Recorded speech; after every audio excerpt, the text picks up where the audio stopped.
আচ্ছা, একটা কথা বলো, তুমি কি একবারের জন্য হলেও ফিরে যাবে তার কাছে?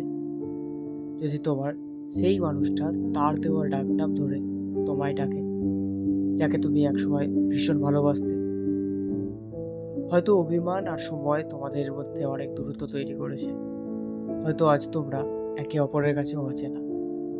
কিন্তু কি জানো তো, স্মৃতি কখনো পুরনো হয় না। আচ্ছা বলো না, সেই ডাক শুনলে আজও কি তোমার বুকের ভেতরটা একবারের জন্য হলেও কেঁপে উঠবে না? আসলে ভালোবাসা ফুরিয়ে যায় না, শুধু বদলে যায়। আর মানুষটা বদলে গেলেও তার স্মৃতিগুলো মনের কোনো এক কোণে সযত্নে তোলা থাকে, যেটা কখনোই ভোলা যায় না। আচ্ছা, তোমার সেই প্রিয় মানুষের দেওয়া ডাকনামটা কি ছিল? যদি আজ সে তোমাকে সেই ডাকনামে ডাকে, তুমি কি তার কাছে ফিরে যাবে? কমেন্টে জানাও।